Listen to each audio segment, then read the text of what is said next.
Hello everyone, my name is Mel Michael and today I will be talking about an RPG that to me is very underappreciated. Vampire the Masquerade Bloodlines is a vampire action role-playing game based on a tabletop, Vampire the Masquerade. It released November 16, 2004.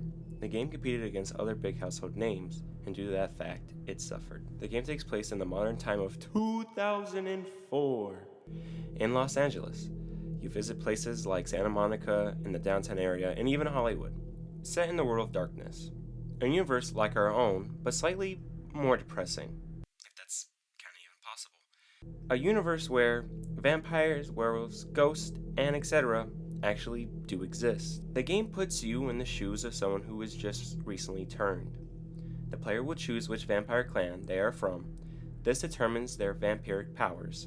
Some examples are the Bruja, who are gifted with strength and speed, but cursed with the same anger issues that plague most Call of Duty lobbies. Then you have the Malkavians, blessed with being able to see the future, but their curse is, they're just batshit crazy. Playing as one of them is a whole different experience, but I digress. Most of the story is just the player doing tasks for either the Camarilla, the Vampire Hierarchy, or the Anarchs, those who believe that the Camarilla rules are too controlling and outdated. Basically, you are a pawn in a game that has been played for centuries. Something that I really want to touch base on is the voice acting in this game. It's extremely good. It has some of the best performances that I've ever seen in a game, and it does really help sell the story. Here are some of my favorite characters and some of their lines. What a scene, man! Woo-wee! Then they just plop you out here like a naked baby in the woods. How about that? I've suddenly got the urge to walk down that dark and foreboding alley over there. Care to join me? That is so cool! It's like, oh man, I knew you weren't an asshole!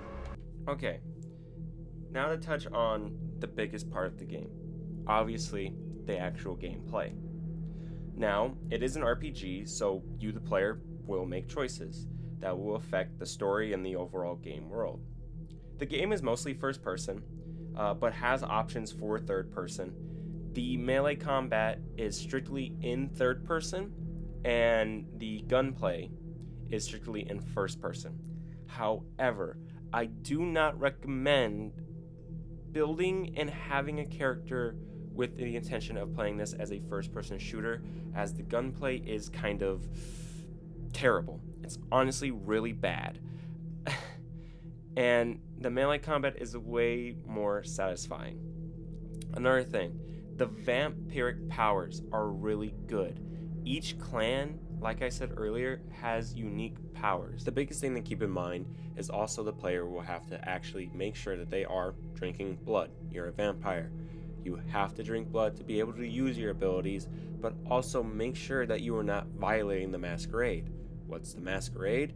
Well, it's the reason why people in the universe don't know about vampires, werewolves, and ghouls. So, maintain the masquerade, and everything should be good. So if you wanted to play the classic romantic vampire, or the vampire that has a lot of authority and can charm his way through, or play as a literal Nosferatu and experience completely different gameplay than you would have playing the game normally, or once again, playing the Malkavian, which also gives you a completely different playstyle. Oh man, and you're a goddamn Malkavian too. Wow, you really are fucked. And you should not play, 100%, you should not play this on your first playthrough, as the Malkavian does actually spoil the game, because your character, even though you might not make sense of it, as someone who has played the game now multiple times, I have realized that their lines spoil the game and give away little details, which is really cool because that's their whole thing. They can kind of see the future, even though it doesn't really make any sense because you're crazy. Yeah. Now, I do really enjoy this game. It is probably one of the best RPGs I've played, and that's saying something in 2021, and this game was developed in 2004. However, I mentioned earlier that the game had some difficulties. It had some during development, and it was kind of rushed, and then sadly it had to compete with really big names. So playing the game straight off of Steam is not recommended. However, fans have made a unofficial patch, which is basically a mod that fixes the game and completes it. And I 100% recommend that if you are going to play this, to get some mods.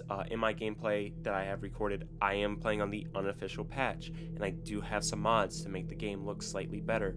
So this isn't what the game sadly looks like, and I will leave all the mods and the unofficial patch and everything in the description down below if you want to check them out if you are planning on getting the game. Or you can wait until Bloodlines 2 hopefully comes out soon. Hopefully. That's kind of been like, up in the air for a very long time. Or you can look up and play a vast majority of different Vampire the Masquerade video games. There's some on the Nintendo Switch and a variety of other consoles.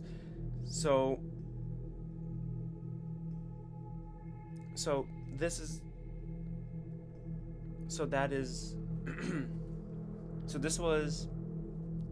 Vampire the Masquerade Bloodlines. Once again, this is a fantastic game. It has flaws. It has tons of flaws. It's not the best game out to ever exist. However, I will have to say, currently at this moment, it is probably the best RPG that I have played in a very, very long time. I highly recommend it if you do like RPGs and you are a big fan of vampires or anything supernatural. So this is going to be it for this video, guys.